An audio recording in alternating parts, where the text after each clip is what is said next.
Menteri Rang Ba ke Meghalaya ukon rat sangmah ni ke sengi ula Pynpaw ke Jingsngewkhia Halor ke jing penbenar badangshan da ke Pynpaw ba unsi Kdew ya unong rak tien ke US bat lingba ke tenat ke kambari ke MEA bat ke tenat kampo yang MHA. Bat on pentip syaki ba ka jing penbenar bala penmi ke long ke babak lalut. Ula ong ba on sa persang ban kentu ye ka US Embassy ban penkela ye ka tai ke jing penbenar.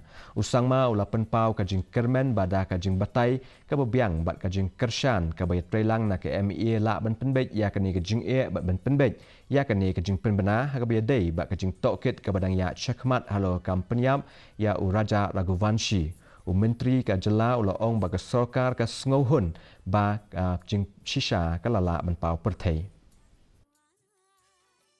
Coming to the point of the US case, it's a matter of concern. I have already shared that I will be going and meeting the US ambassador and through the MEA and even through the MHA and informing them that this kind of notification has come out, which is absolutely incorrect, and will request the US Embassy to change the notification. I hope that they will be satisfied with our explanation and with the interference and with the support and necessary coordination with the MEA. We should be able to rectify that the wrong notification has come. Menteri Rang Ba ke jela ukon rat sangmah ni ke sengi